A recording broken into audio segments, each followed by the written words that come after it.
తగలబెట్టండి sir Niranjan గారు. Release కి ముందు ఆదిపురుష్ మూవీపై ఎన్నో భారీ అంచనాలు ఉండేవి. గ్రాఫిక్స్ పరంగా తేడాలు కనిపించినా సినిమా అవుట్పుట్ బాగుంటే తప్పకుండా ఇది కలెక్షన్ల సునామీ సృష్టిస్తుందని అందరూ అనుకున్నారు. రామాయణం సబ్జెక్ట్ కావడం, దీనికి ప్రభాస్ పాన్ ఇండియా క్రేజ్ తోడవ్వడం చూసి ఈ సినిమా గ్యారంటీగా వండర్స్ క్రియేట్ చేస్తుందని భావించారు. మరీ బాహుబలి రేంజ్ లో కాకపోయినా కనీసం దాని దరిదాపుల్లోకి చేరేలా విధ్వంసం సృష్టిస్తుందని అనుకున్నారు. తీరా సినిమా రిలీజ్ అయ్యాక ఆ అంచనాలన్నీ బొక్కబోర్లా పడ్డాయి.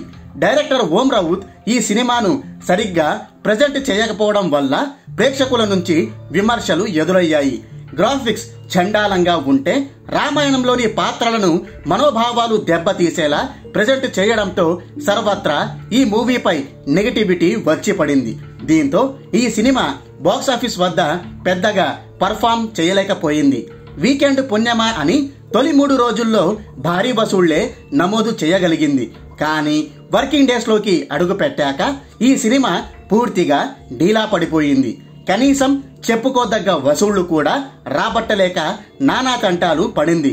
ఇప్పుడు ఈ సినిమా దాదాపు తట్టాబుట్టా సర్దేసే స్టేజ్కి చేరుకుంది. 15వ రోజు ఈ సినిమా వరల్డ్ వైడ్ గా కేవలం 18 లక్షలే రాబట్టిందంటే పరిస్థితి ఎలా ఉందో మీరే అర్థం చేసుకోండి. రిపోర్ట్స్ ప్రకారం ఈ సినిమా మొత్తం 15 రోజుల్లో 2 తెలుగు రాష్ట్రాల్లో కలుపుకొని 81,50,00,000 షేర్, 131,50,00,000 గ్రాస్ రాబట్టింది. ఇక ఓవర్సీస్, కర్ణాటక, ఇతర భాషలన్నీ కలుపుకుంటే వరల్డ్ వైడ్ గా 191,80,00,000 షేర్, 388,40,00,000 గ్రాస్ నమోదైంది. ఒక pan India cinema, that Ramayanam subject కలిగిన మూవీ ఇంత తక్కువ వసూళ్లు రాబట్టడం నిజంగా షాకింగ్ అని చెప్పుకోవాలి. 1,000 కోట్లు రాబడుతుందని అంచనాలు వేసుకుంటే కనీసం 400 కోట్ల గ్రాస్ క్లబ్ లో కూడా చేరకుండానే ఈ ఆదిపురుష్ చేప చుట్టేసింది. తమకు భారీ లాభాలు తెచ్చిపెడుతుందని ఆశించిన డిస్ట్రిబ్యూటర్లకు భారీ నష్టాలు మిగిల్చింది. రిలీజ్ కి ముందు వచ్చి పడ్డ భారీ హైప్ కారణంగా ఈ సినిమా వరల్డ్ వైడ్ గా 242 కోట్ల ప్రీ రిలీజ్ బిజినెస్ చేసింది. ప్రభాస్ లాంటి పాన్ ఇండియా హీరోకి ఈ బ్రేక్ ఈవెన్ టార్గెట్ చిన్నదే కాబట్టి సునాయాసంగా దాన్ని దాటేసి లాభాలు తెచ్చిపెడుతుందని అందరూ అనుకున్నారు. కానీ అందుకు భిన్నంగా ఈ సినిమా 200 కోట్ల షేర్ క్లబ్ లో కూడా చేరలేదు. 192 కోట్లకే తట్టాబుట్టా సర్దేసింది.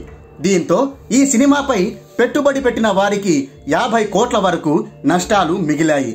అందులో తెలుగు రాష్ట్రాల్లోనే ఎక్కువగా నష్టాలు వచ్చినట్లు ట్రేడ్ వర్గాల రిపోర్ట్స్ చెప్తున్నాయి. గ్రాఫిక్స్ విషయంలో నెగటివిటీ తారాస్థాయిలో రావడం వల్లే ఆదిపురుష్ ఇలా బాక్సాఫీస్ వద్ద బోల్తా కొట్టేసింది. దానికి తోడు రామాయణం సబ్జెక్టుని డైరెక్టర్ ఓం రౌత్ భ్రష్టు పట్టించాడంటూ కొన్ని వర్గాల వారు ఈ సినిమాను వ్యతిరేకించారు. అందుకే నష్టాలతో చాప చుట్టేయాల్సిన పరిస్థితి నెలకొంది.